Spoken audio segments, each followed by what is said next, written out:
Welcome back. Our final story on this series is about a man who, with a net worth of $3.6 billion, is one of India's richest people.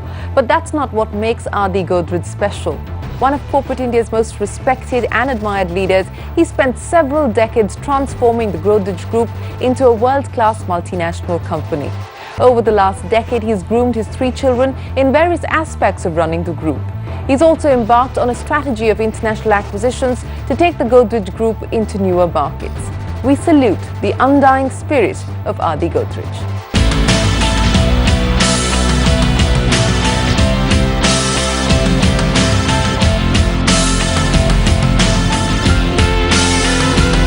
I joined the business in 1963.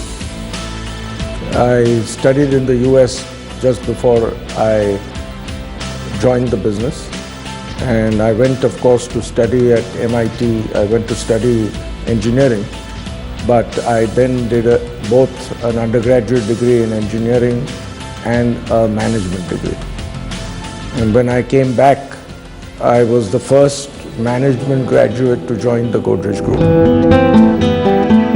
He joined the business at a time when India was still governed by the socialist philosophy and a highly controlled economy. And to add to these challenges was the Monopoly and Restricted Trade Practices Act, which made the running and expansion of business more difficult. Having been inducted into Godrej Soaps on entering the group, Adi Godrej turned his external environment to his advantage, and today he is the most admired for being able to manage and grow the business by introducing better processes and products. In my early days, I think the main task was, despite all the constraints, how to grow and how to do better, how to improve one's performance. One couldn't get into newer areas of business because licenses were difficult to come by. So one had to grow in your existing business despite all the constraints that prevailed at that time. And we had, in those days, we had very strong international competitors who had been established in India for many years, especially Hindustan Lever. It was in the 60s that the growth, diversification and expansion from soaps into related businesses like oils and oleochemicals began, and what is today known as Godrej Agrovet was born. We started doing quite well in the 60s, and then we did even better in the 70s, and that was when we started growing and getting into new areas which we were allowed to, which we didn't have a problem going into. Our main business was soaps and toiletries at that stage, and then we went into oleochemicals, which we are now the leading company in India and a major exporter of oleochemicals.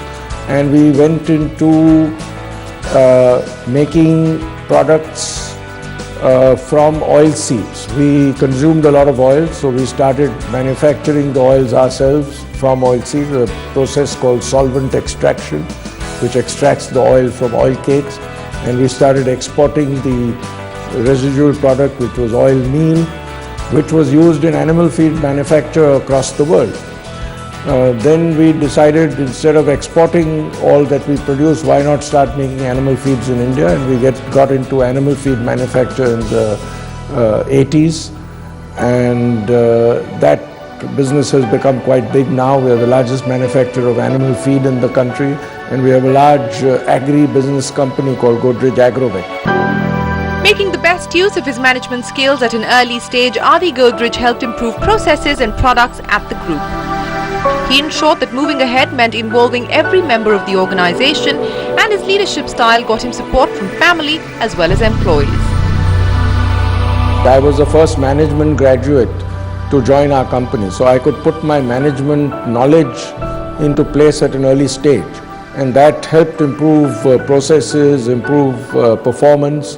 And so I got a lot of support both from my elders, my father, my uncles, even my grandfather, who was quite active when I first joined the business, and from professional staff also, because they saw the improvements. So that helped me establish myself, and it was important that I went in a way where I involved everybody into the business, and as a result I was given a relatively free hand, which helped me get ahead and expand the business.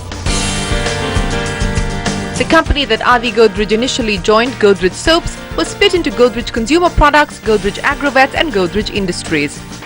And gradually, several new companies like Godrej Properties and Nature's Basket were formed. The group has recently revamped its image to connect with the vibrant and energetic youth of the country, but at the same time, the original logo of the company has been retained to reflect the consistent value system of the group. The Godrej Group has today evolved into an international conglomerate with 30% of its business turnover coming from outside India. We have operations in about 20 odd countries outside India, in Africa, South America, different parts of Asia, and we have some operations in our IT company in America and in our consumer products company in the UK. Being a man who strongly believes in distinguishing leadership from management, Adi Godrej feels that a leader is one who can evolve the company to suit the changing times, take the team along and lead them by his ability to think present back from the future. Well, I believe very strongly that leadership is extremely important, and one must distinguish from leadership from management. Very clearly, a leader needs to set the path, needs to look to the future and think the present backwards from the future. That way, it works much better than to think the present forward, to my mind, which we have always followed. Another very important thing is to use the best business processes available for furthering one's business. So we have always adopted new techniques, new processes at an early date, which has helped us. For example, we were one of the first companies in India to bring enterprise resource planning into our organization. In other words, IT. We brought in Japanese quality management methods, total quality management, Kaizen, and other such techniques at an early stage to help improve manufacturing techniques, help improve productivity. We used EVA as our major financial metric at a very early stage, which is a very good way to align the interests of shareholders with that of employees. Leading not just the Godrej Group, this man has been playing an important role in the development of corporate India, the most recent being as the chairman of the Confederation of Indian Industry for the year 2012-13. I think he's sort of larger than life in a sense that he definitely doesn't just think of his organization. He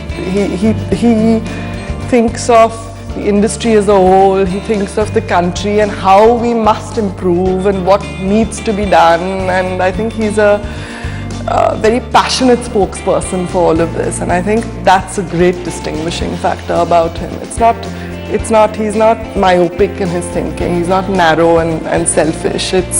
It's much larger. What would be good for the youngsters of India, what would be good for the development of our country. Now 70, Godrej is enjoying his role as the patriarch of the group, travelling extensively and restricting himself to providing strategic advice. He looks forward to his children and the group's professional management to take the company's message forward and achieve the group's next target, the 10 by 10 plan. I look forward to my children and the professional management in the group, which is very strong, to carry the message forward. And we have very strong strategic plans. Our objective is 10 by 10, to grow 10 times in 10 years, which should make us 100 times in 20 years. As Thomas Watson Sr. said, to be successful, you have to have your heart in your business and your business in your heart. And all the winners profiled on this series have proved that they have their hearts in the right place. This brings us to the end of this season of CNBC TV 18 and Ernst & Young's Passion to Win. We hope you enjoyed watching India Inc.'s most successful entrepreneurial stories. If you think you have the potential to be a part of this league, the nominations for the next year's E&Y Entrepreneur of the Year Awards open on the 1st of May. All you need to do is log on to www.ey.com/in. While the stories of change and growth continue, we hope to be back next year with more winners and more inspiring stories. Till then, from all of us here, goodbye. Many thanks for watching.